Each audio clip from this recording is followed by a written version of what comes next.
Well, good afternoon, everyone. I'm Mark Baldassare, president of the Public Policy Institute of California. Really delighted to have this wonderful audience on this important topic today.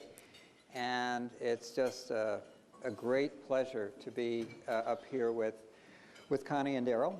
And we've got a lot of ground to cover in a short amount of time as usual. But let me first say thank you for your leadership, both of you, your time being here today, and also in advance of being here. Darrell, you spoke to our board a couple of years ago. We had a breakfast, and you said, you know, in answer to a question I had, what could PPIC do that might make a difference, that would be really important? You said state and local relations, and we took that seriously. I went back and said, state and local relations, everyone. Let's see what we can do in that area.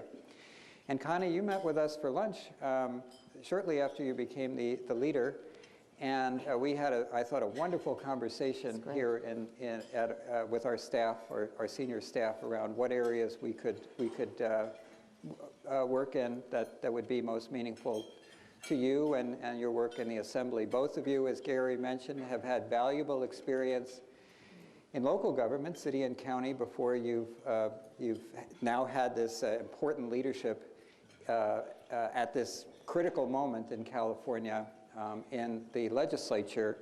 And to open up, I just thought I would, perhaps in alphabetical order, ask each of you, is there a problem with the state and local relationship today? And some laughter, okay. And if so, what's the biggest problem that you see with state and local relations? Connie?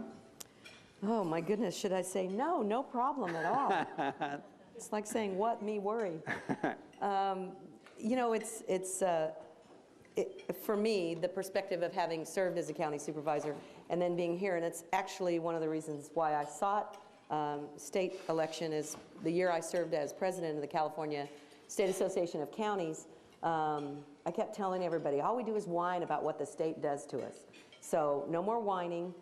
We need to step up, you know, and get ourselves elected to the state government, and maybe that can make a difference. Well, maybe not so much, but some of us did it. Mm-hmm. And so for me, especially in particular with counties, I always tell people there's such an intimate relationship between the state and county government. And so when you come here with county government experience, you know all the buzzwords. You know ERAF, SHIP, you know triple flip. You understand all of those things. So you know the lingo, but it doesn't change them. And for me, I think it's the opportunity to have served locally and then serve here gives me a more clear direction in what I believe is the best way to fix this. Because I still see, my perspective only, that the state mandates, dumps it on the counties, and they have to figure out how to make it work. And when you're working with a partner or with friends, you just don't do it that way. Mm-hmm. If there's really true interaction, if there's really a working together, would be a more ideal situation in my mind. So it's the mandates. It is. Yeah, it's the requirements that the state places on the counties. Darrell, how do you see it? Is there a problem, and what's the biggest problem, if there is one? Well, of course there's a problem.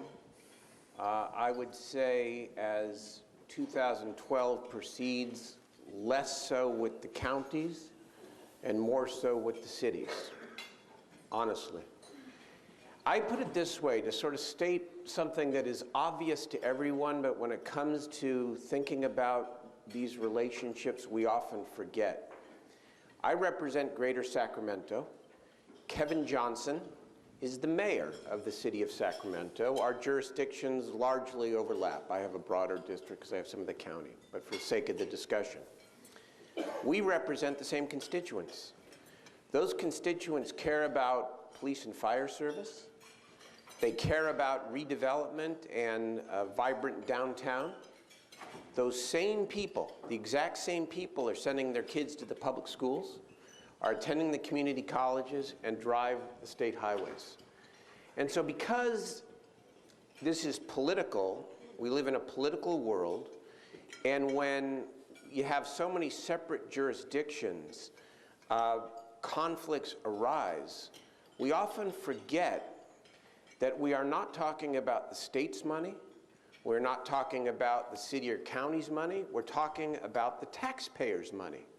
And it's incumbent upon all of us to figure out how we prioritize legitimate priorities. Second point. I'm happy to hear that, Darrell.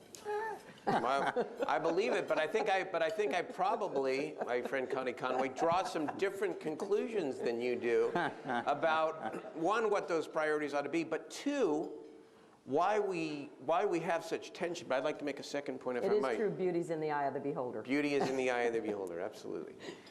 The second thing that I think is so important to Notice that I didn't sit between them today. No, It's all good. It's all good. We will argue in the way that you should argue.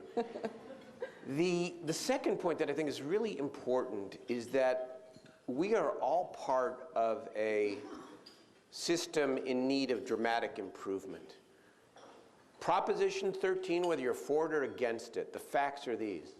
Local government's property tax base was severely reduced when Prop 13 passed in 1978. The state then, quote, bailed out local governments. And since that time, you go through all the ups and downs. We have been involved in what I would call a bad marriage. The local governments, dependent upon the ups and downs of the state budget and the decisions of state lawmakers, local governments, because of the 2/3 requirement to even raise special taxes at the local level, with little or no ability to define their own destinies around economic development or education or healthcare or law enforcement. And so we are bound together in this kind of angry, sometimes constructive, but really not the healthiest relationship because, final point, there is a mismatch between resources and responsibilities. Now, the governor and the legislature's realignment work of last year begins to get at that. But basically, if you are responsible for providing the service in general, you don't have authority over raising the money to be able to provide the service. That is a recipe for unhappiness, and that's what I think we have here in California. So, Connie, I heard you both agree on the sort of the issue of the level of responsibilities that are placed on counties to do what the public feels needs to be done. Darrell seemed to be saying, if I'm putting words in your mouth, let me know, that the root of the problem is Proposition 13. What do you see as the root of the problem for those mandates, that mismatch between what the counties are asked to do by the states and what they can do? What's the root of the problem for you? Well, I agree with Darrell. I mean, it's just like all politics is local. You know, the same people are paying the tax, whether it's a local tax, a federal tax, a state tax, whatever. It's the same taxpayer's pocket, and that is the problem, and for the taxpayer. And I think for me, the mandates that we have put on the local governments have no flexibility. When I represented the counties, I used to say, hi, you know, we're California's counties, all 58 of us. We're alike, different. And for me, putting my county supervisor hat on, it's problematic when you get a mandate with a set of strict guidelines that you have to do this and that, and you don't have the flexibility to react to those locally. Because, you know, what's a problem out in Inyo County, for example, where kids have to be on a school bus for maybe 2.5 hours, would differ from a neighborhood school, a school in a more urban setting where it's easier to get your children to school. So is that a budget problem that you're referring to then? For me, it's a compilation of it all. Okay. And the bottom line is the taxpayers are footing the bill. Okay. What my experience as a county supervisor told me is that people understand organized government, and they don't mind it. And they don't mind paying taxes for what they believe they should be getting for that property. Well, not property tax, that's where it is, but in taxes. A safe community and all that entails. A good school for their children and some type of infrastructure, whether that's a road or I'm old enough to remember when we didn't have technological infrastructure. but we have that now. So infrastructure may mean different things to different people. But for those priorities, if people are great with that. We've now, you expand the definition of what a service is that a taxpayer is paying for, and especially in these economic times, it becomes a different conversation. When I go home on the weekends, that's all I hear about, and it's all in a perspective, I think. Well, let's deal with a specific concrete example now.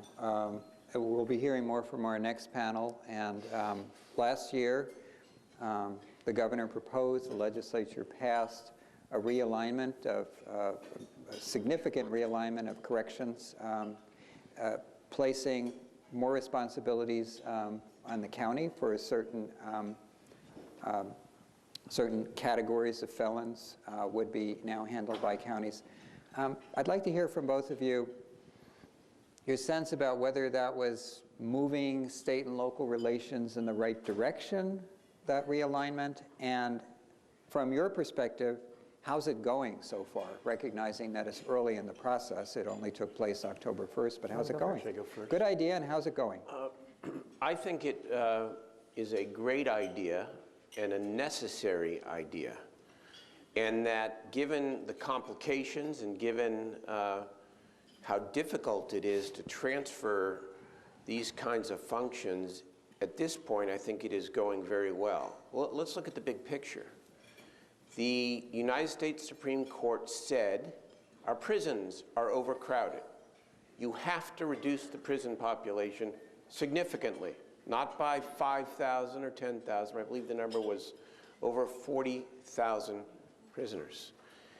They recognize that California, as it has done throughout the decades, likes to pass laws that respond to either a horrific public crime or a circumstance, but then isn't necessarily willing to pay for what it takes to be able to pay for those increased sentences.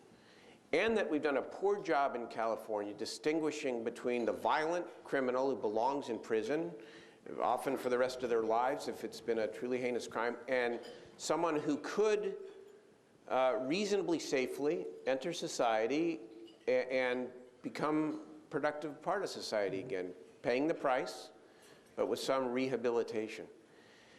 And so that confluence of factors, the fact that the state budget was what it was, I think provided us a once-in-a-generation opportunity to be able to do realignment. Some of us have talked about it for a lot of years and put out plans, and I give a lot of credit to the governor for basically having the fortitude to stick with it and to say that we are going to align, again, as I said in my earlier statement, resources with responsibility. I also want to commend the counties, because the counties could have walked away from this thing. They could have said, are you kidding me? You're giving us all this responsibility. You're giving us funding for 1 year, no guarantee of funding. We're walking away. They didn't. They came to the table, they took the risk, and as a result, part of the governor's tax initiative, our tax initiative in November, will give them constitutional protection for the money they need to be able to continue with the public safety realignment. I think it's necessary, I think it is good, I think over long term it will bring better public safety and it will be less costly. Connie, how do you see it? I also will give the governor credit, but he may not want it, the way that I see it. I mean, if your idea of a negotiation is a gun to the head, sorry for the pun there, but some local government folks felt that's exactly how it was done. You were told, we're going to do this to you, whether you like it or not.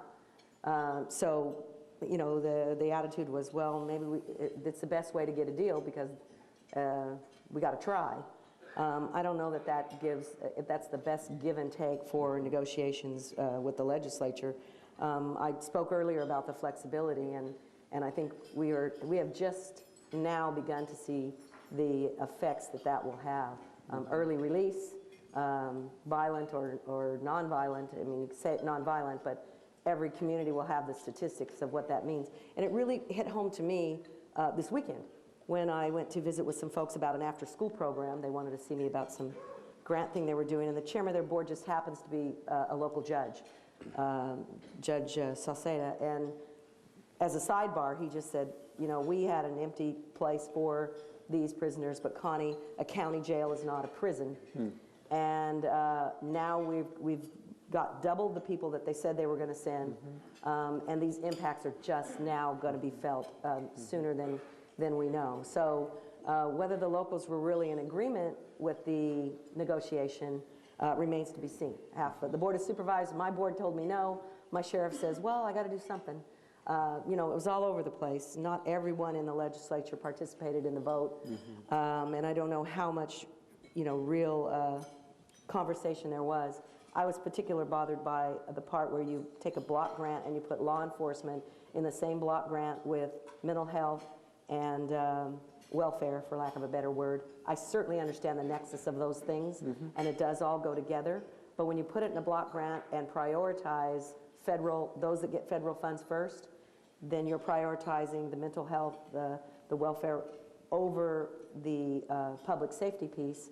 If I'm in public safety, that's very troublesome to me. Yeah. So I don't know that all the bugs were worked out before it was done. Okay. I was told, well, we need to do this because counties can do it better and cheaper. And so I said, fine, I will give you that. I will give you that. I'm not going to argue the point. But is it cheaper then because we're going to eliminate all the people that are doing it on a statewide level as you put these services down to counties? Well, no, we can't do that. Those are our friends. Okay, so are we paying twice for the same service? These are just questions that come into my mind. And my last point, I think, would be on the business of you know, how that cooperation works and how the flexibility all works. I think we have a long way to go in figuring out what's best. But if we don't have that flexibility and give enough voice to the people who are now responsible for those services in a way that makes sense for their community, long term, I don't know how it works. Connie, I heard Darrell mention that he supports the governor's idea of providing this kind of constitutional guarantee for the realignment work. Where do you come down on the issue of whether there should be a commitment to the funding for realignment going forward, and how do you see it working? Well, especially in a county supervisor hat, I mean, if you're going to do that and say we'll give you the protection, I think a lot of people bought into the idea and then realized, you know, it says we'll pay for the first 2 or 3 years of an incarceration, and then you get someone with a 10-year sentence. I mean, I don't know how you. It's almost like, you know, what is the real guarantee? How do you guarantee a constitutional guarantee that that funding will be there when we struggle with funding with everything else we're doing right now? Right. I don't know how we have the guts, actually, to say, oh, no worries, we're going to fully fund that when we struggle with the budget issues we have now. I mean, when I Darrell, how do you respond to that?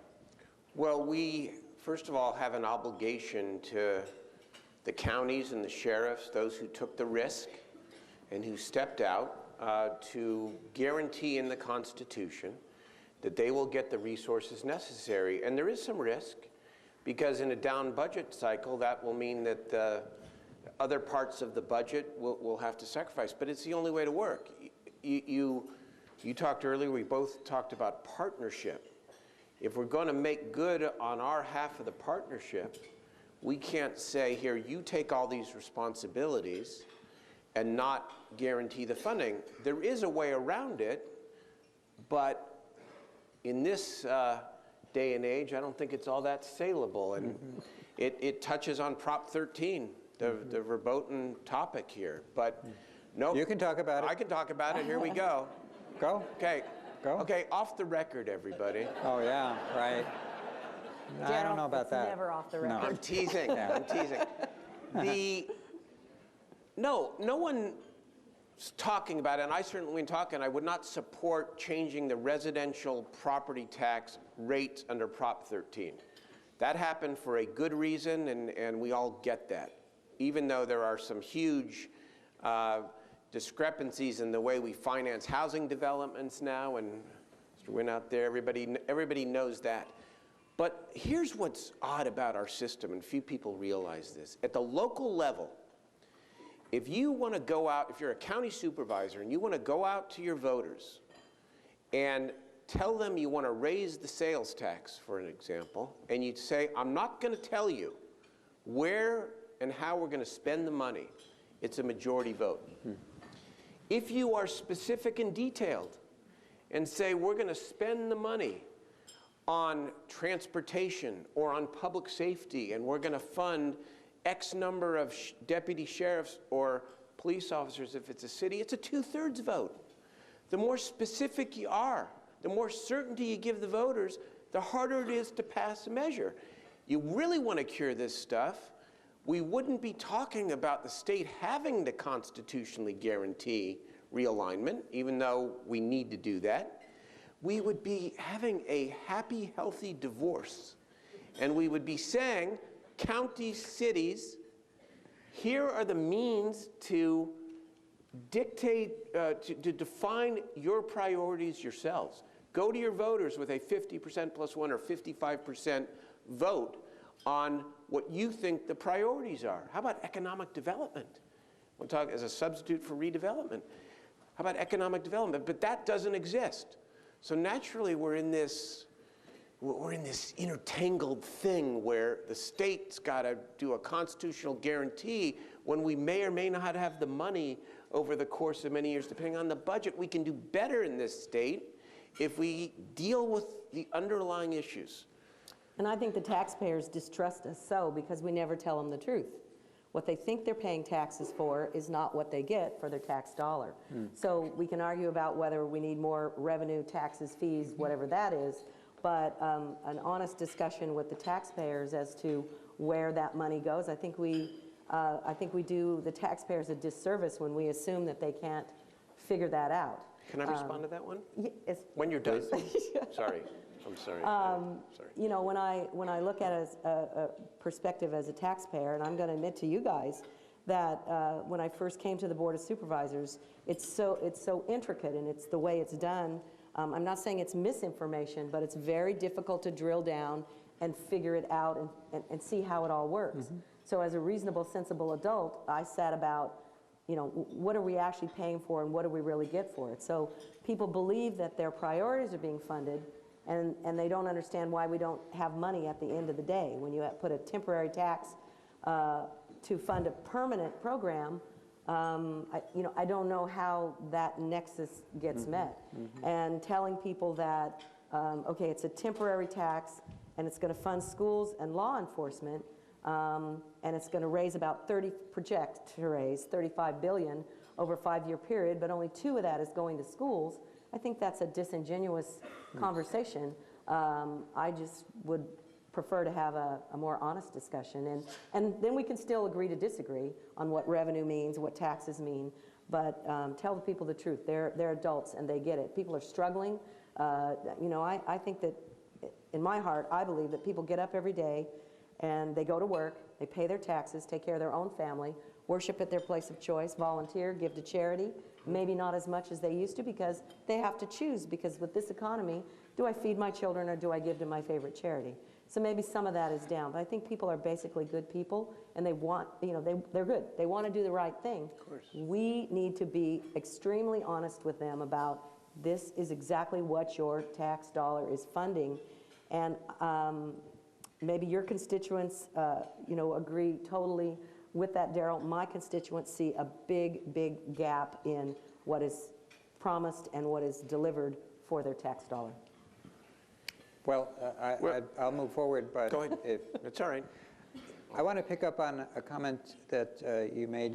The word redevelopment came out, and we just You had to do it, Darrell. we had our we have an expert This close panel. from to a clean getaway. We have an expert panel that meets periodically to help inform our work on state, local, and we asked them what are going to be the big issues this year, and state, local, redevelopment came up, and the fact that a lot of localities are pretty worked up, I would say frustrated, maybe even upset about where things are, and I'd like to get a sense from you two about what's the future of redevelopment in California. Should I was talking, so you go. Okay. Okay. Well, I think this redevelopment discussion is actually a pretty good issue to sort of distinguish between the various players within local government and how they relate to the state. And first of all, let me tell you that despite redevelopment's problems and some of the abuses, I'm a fan of redevelopment. I actually think it or something like it is essential to the successful implementation of my Senate Bill 375 from several years ago that is changing growth patterns throughout California as we speak in a very positive way to focus much more on infill, attached housing, jobs, housing balance, and to reduce the sprawl. So I believe in it. But we have to be honest here without being mean, because I don't like to look back, I'd like to look forward, but the history is important. The legislature, remember the governor in this instance wanted to completely eliminate redevelopment. The legislature had a bit of more nuanced approach, which said, we know we've got to save what was $1.7 billion, and there are some issues with redevelopment. We want to modify it. We couldn't modify it because of the city's Proposition 22 from 2010, where they said, you can never borrow from redevelopment again or take redevelopment money. So what we did was the only thing that we were told we could do. We eliminated it. And on the same day, in fact, an hour later, we reconstituted it, but we gave the schools their share of the money, made a couple other changes, and $1 billion a year continued back to redevelopment agencies. All well and good. City is not thrilled, but at least we maintained redevelopment in a very significant way. Well, they then went into court and sued, saying you don't have a right to take any of the money. What did the Supreme Court do on a 6-to-1 vote? The worst of both worlds. They said, legislature, your elimination was legal, but your reconstituting redevelopment was illegal. The upshot, no redevelopment, nothing. All or nothing leads to nothing. And so now we're faced with a very difficult challenge because I want to give cities and counties local economic development tools. I think it's crucial. How do we do it? Maybe we can reconstitute redevelopment going forward with a different base year, but it'll take 5 to 10 years to build it back up. I've come up with an idea because redevelopment goes away, there are billions of dollars worth of physical assets that will otherwise be returned to counties, to school districts, if we do nothing. We can appropriate that money, if it's billions of dollars, back to the cities for economic development, but I would say with a different partnership, centered around SB 375 and reforming the state-local fiscal relationship. The whole history of this is a tortured one, where instead of working together, there was a lot of finger pointing about whose money it is, and in the end, we all have to figure out how we prioritize limited resources. So I think there is a future for redevelopment. I don't think we call it that anymore because the term itself now is a little bit tainted, even though it's done good work. But we have to figure out what our financial mechanism is to be able to put money back in local communities for job growth and job creation. Connie, how do you see it? Well, I have to, full disclosure, say up front that I served on a redevelopment agency board of directors. The city council still was the final say, but there were 3 or 4 cities in California back at that time that had a separate redevelopment board. So I'm a believer in the redevelopment process and focus probably on the good that I believed it was doing. But I think that redevelopment agencies are, they're kind of like politicians. Or even our approval rating, Darrell. You like your own, it's everybody else that aren't good. And so, you know, I could look locally at the redevelopment agencies that I was involved with and worked with and said, we really are, this really is about blight and housing and brownfields. I mean, this really is going in the right place. It's those other people who they're using as examples that didn't do a good job. So I think, you know, on that perspective, that's kind of how people viewed this. Well, I appreciate what you're saying, Darrell. More complicated formulas, you know, I don't know if that's what we need at this time. I look back, as we talked before about property tax and where it goes, and we didn't give it to redevelopment, so now the schools get it. And this is, you know, it's easy to look back and criticize, but had I been around for the ERAF shift, I mean, part of the problem we have is, you know, when the schools are funded from property tax, it was like the dot-com bubble. I mean, property tax revenue comes and goes. And right now, it's gone because the devaluation, so there's less money, so not everybody that's dependent on property tax funding is not getting as much, and you know, they want what they believe is rightly theirs. But true to the formula, if you get a percentage of what it is what it is. So if the revenue goes down, I'm sorry, that's all you're going to get. Instead, we say, okay, well, you would have got that, so we're going to guarantee that for you. It once again becomes, and I understand very smart people do this, and I don't claim to be one of those, but these types of formula make it difficult, I think, for the taxpayer to understand what in the heck, maybe a different word, are you people doing in Sacramento, and what are you doing with my money? But there are answers, and it is hard and confusing, but I think it's important for the public to know that one of the reasons why the state-local relationship has gotten even more difficult is because back in the late 1990s, the legislature and then Governor Wilson made a decision because of a great deal of pressure nationally to lower the vehicle license fee, which was a source of funding for local government. That was a political hot potato. It had been 2% for 50 years between 1948 and 1998. California did not fall apart during those 50 years. It became a political football. It went down. The state now backfills local governments. That's right out of our budget. So it is confusing, and it's up to us to make it simpler than it is. But I also think it's important to note that there are conscious decisions that get made up here that have an impact on the very people that we're trying to help and protect. And the taxpayers, I will grant you, are obviously among those and the most important. But I would say I'd rather give that $5 billion that we lose every year to pay for Sheriff Baca's officers and other local law enforcement than the small savings for the taxpayer out of their vehicle license fee. That's my choice. I know, you know, the other side of the aisle has a different choice. We look at it, I mean, I tend to make things, maybe oversimplify things, but I think, Darrell, sometimes then it gets to the conversation of what role, how large a role government should play in everyone's life. So I'm sitting on the Board of Supervisors, and we're saying that we have to meet, we just want to meet our costs out in our resource management agency, and so we have to raise these fees for copying copies of your permit. When you come to get it, you have to pay, you know, 15 cents for that piece of paper, whatever those are. And it really struck home because some folks came and said, you guys want to raise the fee. You say that the cost to get all your people to stamp our papers and do whatever they do. So my permit, my fee for the permit to build a fence costs more than the fence. Seriously? And so that may be a very oversimplified way to look at it, but government involvement, whether people want it or not, is costly.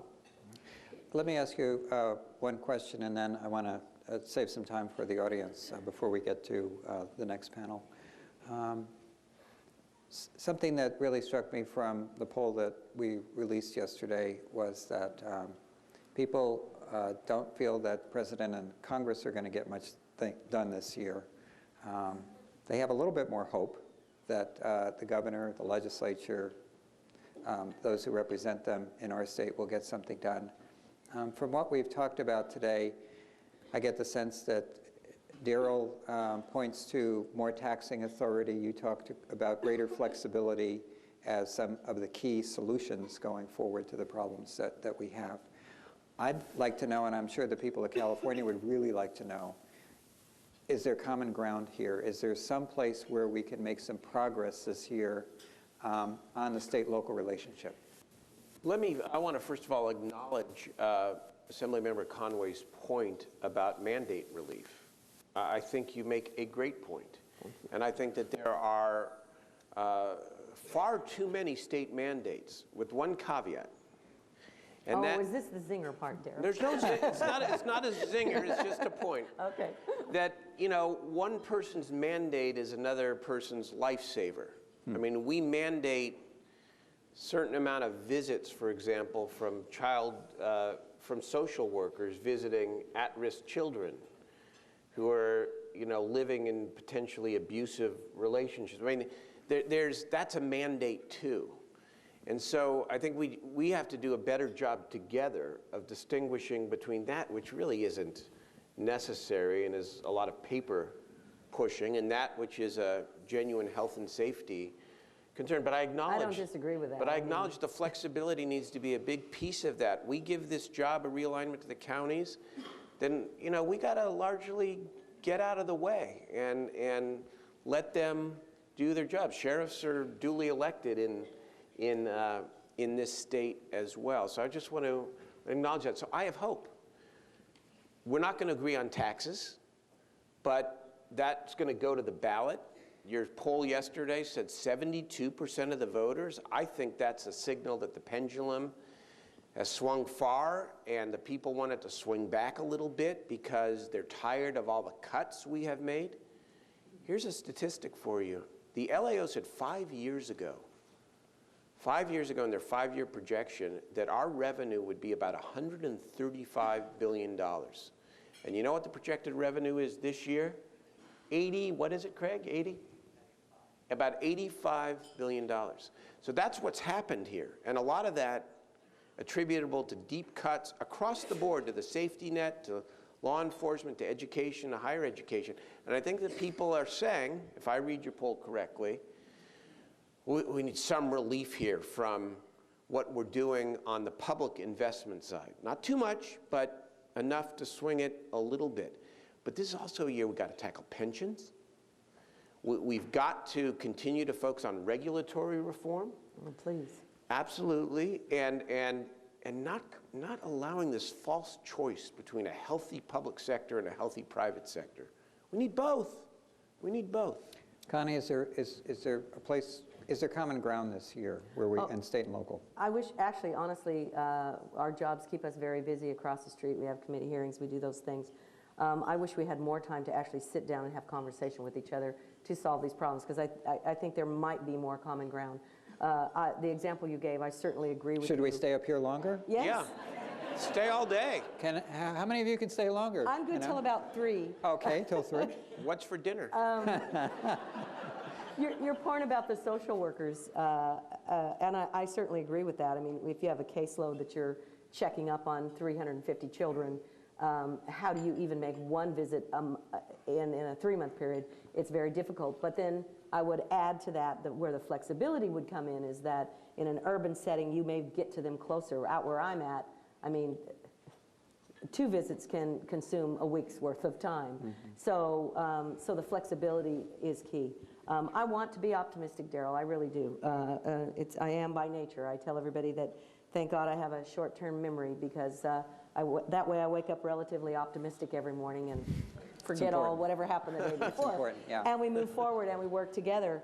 And I would really like to see the opportunity for more of that to happen. Sure. When it comes to the, something we may not ever agree on is, the tax, the fee, the revenue, whatever you want to call it. I mean, I just look at what we've done of late, and I think that we do ourselves a disservice when we, my little band of married men and women was highly criticized because we did not vote to extend the temporary tax.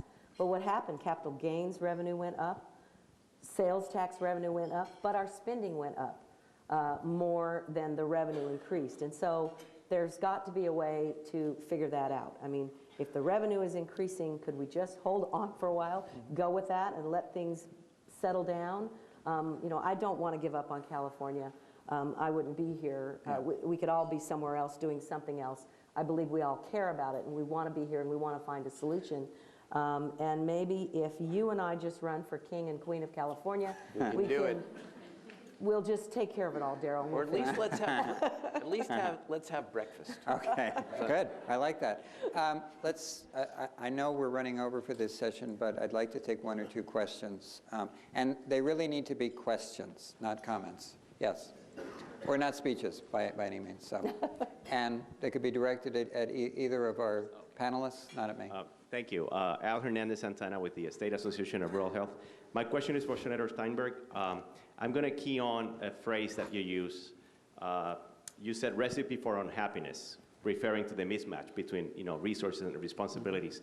So I believe that's a very intentional phrase because you didn't say recipe for disaster, meaning objectively not a disaster, but more unhappiness.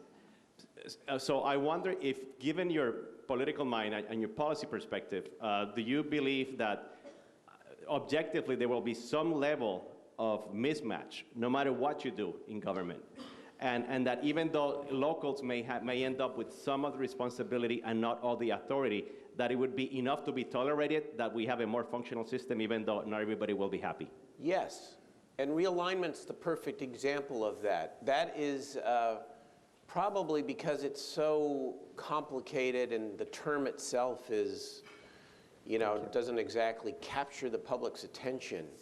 It's really one of the underrated achievements of last year because it is that sort of fundamental shift that brings us closer, not nearer to perfection, but closer to the alignment of resources and responsibility. I think we need to do more of that. Look, this might be a shock to Connie and some of you.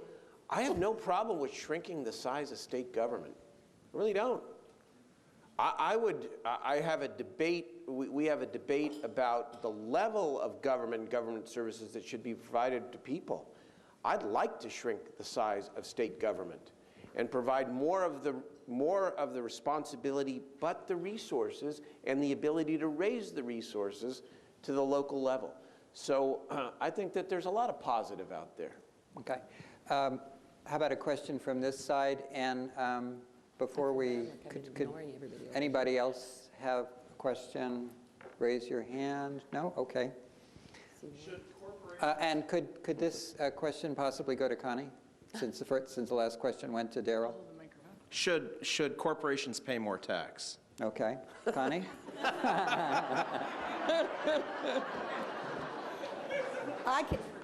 I can answer that question in one easy answer. I'm a Republican. I would say no. Okay. All right. Okay. But for a myriad of reasons. And if I think you really would like Darrell to respond to that. While I have a chance, I just want to say... Well, then I'd like you to respond to the other question, just out of fairness. I did want to mention, just on the poll you mentioned, Darrell, I thought it was the PPIC poll, thought it was very telling this morning as I read the news clips from every news agency. Everybody had a different, beauty really is in the eye of the beholder, because everybody had a different take on what your poll actually meant, Mark. And we may need you later to translate what you think it really meant. You notice that I didn't say to anybody, have any questions for me. That's right. So. And I was struck by the fact that, yes, X amount of people said they wanted this and that, but only if it was tied to such and such. So it's very complicated. It is very complicated. And as far as corporations go, for me, I don't have conversation on a daily basis with large corporations. More of the conversations I have are with smaller business entities, but I mean, those can be of size. And I think that the reality of that is if you, whatever burdens we put, a lot of them just want some regulatory relief. I was talking to a guy the other day that's going to have to lay off. He's going to have to send 85 people home with no job because he needs to retrofit his service trucks, and he can't get a loan to do that. These are stories that really hit home with me in particular because it's local. But if you do that, when you raise those to for every action, there's an equal and opposite reaction. So if the decision was made to do that, that's going to trickle down the line and go right back to the same place that all of those things go, and that's the taxpayer's pocket. Darrell, how do you see it? Well, I would not mind seeing a small surcharge on financial transactions involving derivatives and other complex financial instruments that don't prove to create any product or jobs or any wealth. I wouldn't mind seeing that. I also think, again, if an anomalous part of our system is that on the tax credit side, and some tax credits are good, don't get me wrong, I'm not against them. Majority vote to create a tax credit, a 2/3 vote to eliminate or modify a tax credit. Governor Brown tried last year, we've tried for years to modify the so-called single sales factor in California, which provides a benefit not just to in-state companies, but out-of-state companies. And if we had modified it to just benefit in-state companies, they'd still get the break, we'd save $1 billion. I had a bill 2 years ago that said take that $1 billion of savings, give half of it to businesses as a broad-based manufacturing investment tax credit, and put the other half a billion into education. Couldn't get a vote because it technically violates the anti-tax position of the minority party. And so it's another example, I think, of shouldn't be either or, all or nothing. We have to make priorities and protect our values, fight for our values, but be reasonable and flexible as we go about doing it. Connie's a terrific legislator and leader. I think that the Republican Party is a little hamstrung by those who will recall her and recall others and make life miserable if you ever step on that third rail. And that's the way it is. Well, Thank listen, you. I think that you're both terrific leaders. Thank you. And we're really privileged to have you here today. And I want to thank Gary for getting us started and making the introductions, and Connie and Darrell, to have two of the four We're going to leave and go have coffee. leaders, Figure this out. here in January, having the kind of conversation about complex state and local issues and getting a sense of the way forward has been extremely valuable, for us, and I think for everyone here. We're going to take about a 6-minute break, and come back at 1 o'clock. But can we have a round of applause for our two leaders here today? Great job, Connie. Thank you. Thank you. Thank you. Thank you.